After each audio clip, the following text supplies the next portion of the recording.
Is it possible to draw a whole portrait using only the 3 primary colors? I always say you don't need loads of colors to make a great drawing, but is that really true? In a previous video, I tried to draw this ring using only 3 colors and that was so fun, but I want to take it to that next level, make it even harder. Okay, so we got our different colors. Let's just experiment with them. I'm just gonna try and make orange. I'm just gonna layer red and yellow. Okay, that looks really good. Now for green, I'm gonna layer some yellow first and then a little bit of blue. I'm trying to be really light with this. I'm switching directions so that it kind of blends it as well. Blend, blend, blend. I could even go in with the white, like blend it together and to get a lighter version of the purple.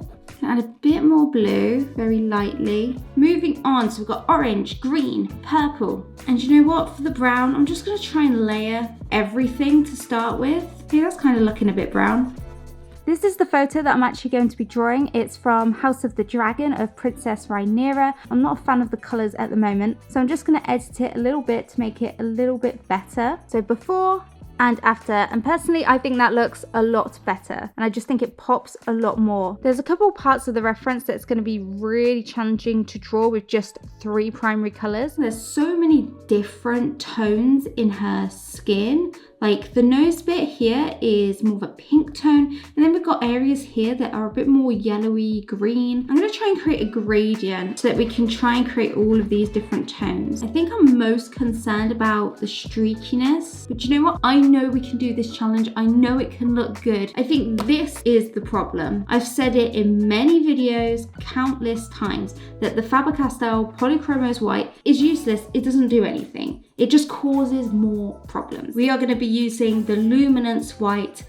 I haven't used this pencil in so long. Why is that so much more vibrant? I think that is looking better. I'm just gonna have to be super careful when I do this drawing. Anything that I do wrong, one wrong pencil stroke and it's gonna look so streaky. It's crazy to think that all colors are made from just like these 3 colors. That looks like a gray, green, then pink, then yellow. What's happened here? Oh gosh, I forgot with this pencil that the more blending you do, it actually starts to get all chunky and like bitty. Okay, that's just another thing that I've got to watch out for.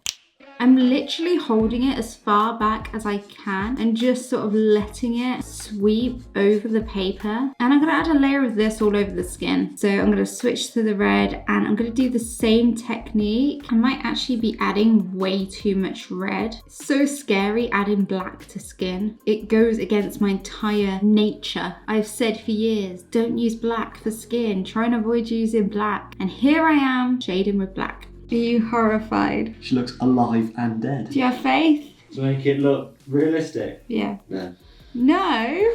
Do you know what? I'll prove him wrong. I'm just kind of adding another layer of yellow. I need to kind of make it look more like a deep orangey browny color rather than black. I think I'm gonna just blend with this white Caran d'Ache pencil to start with. I might blend the shadowed areas with the colorless blender for the really dark areas. See, like even though this area, it is like really gray at the moment, I think just going in with a bit of red and yellow over the top is just gonna make that look fine. The white pencil dulls the colors down a little bit more, but the colorless blender actually makes them more vibrant. One of the biggest problems is the neck area down here. It's very streaky, it's very red and purpley up here, and then very greeny and streaky down here. There's also this really bright highlight that is sort of harsh. It needs to be softened out, and quite a few areas need to go lighter and paler.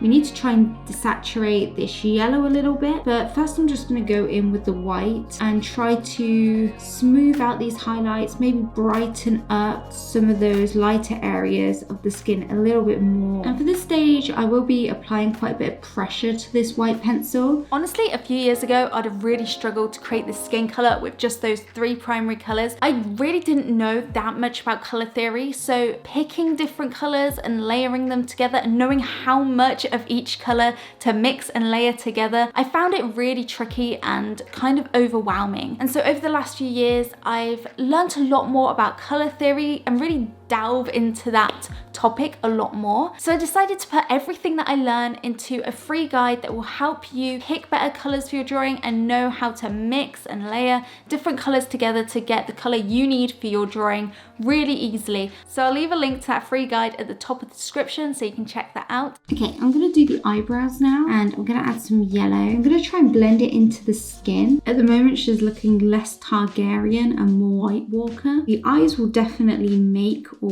break a drawing. Look at that pout she's got on at the moment. Oh my god. And now I'm gonna go in with the blue. This is gonna give it that more purpley tone. Seems so crazy layering so much blue. I'm really hoping the white really desaturates these colors and lightens them up a lot. Do you know what? That actually doesn't look that bad at all. Now before we do the hair, let's test it out, because our first test went so well that I think it's crucial to do one for the hair. You'll be surprised when you're drawing white hair how much grey you actually have to add. And you can see here in these areas, it's really dark, pretty much black in some of those areas. Now it's kind of green, so I'm gonna layer in a bit of yellow and I'm gonna add a bit of blue. Now I'm going in with the white, and instead of blending like scribbling or circling, I'm actually following the direction that the hairs are going in. So look, it's mixing to make a nice green. Looks good. The hair is definitely another part of a drawing that can take so long. I actually really love drawing fun hairstyles like this. It can be tricky when you're drawing like a plait and there's all these different sections. That's why I just try and tackle it one little bit at a time. Okay, so I am actually going to add a little bit of yellow. I just feel like she needs a bit of that greenish tinge to the hair like there is in the photo. It's just so hard to predict how much more vibrant the color's going to look when I blend it with the colorless blender and the white pencil, because sometimes they just look so much more vibrant when you blend. One thing I learned from my last video is that it is super hard to erase color pencil with a stick eraser. So I bought an electric eraser. I haven't used one of these in forever. I used to use one years ago and I don't know why I stopped, because I'm pretty sure it was really handy for color pencil drawing. So I've got the big tip in at the moment. Oh my god, that was so easy. Yes, oh my god, this is amazing. Do you know how long that would have taken me to try and do it with this? And it's not coming up, it's just sort of smearing it around. This changes everything. Is this gonna be my new favorite eraser? Oh, look how thin that line is. Oh my god, look how tiny these details are.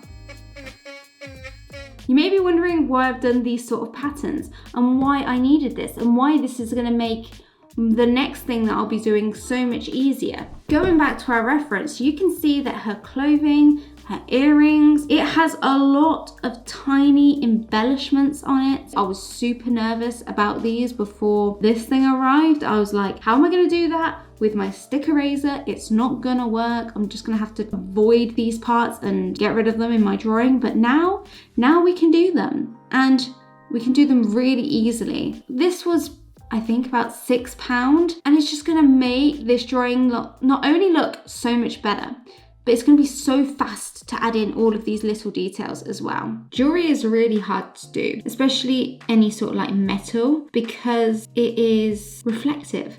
There's so much shining on it. We've got highlights, we've got shadows, we've got reflections, we've got a lot going on. Do you know what? I'm fine with detail that's like lots of fur or lots of hair, but when it comes to jewelry or clothes, things with like lots of folds or lots of little tiny details like this, I don't know why, I just find it so much harder to do. What do you guys think? What do you find really hard to draw? I think it's patterns that I struggle with, like all of these really intricate patterns that has got to be so specific, like If you were drawing fur, it's okay if something's a little bit off.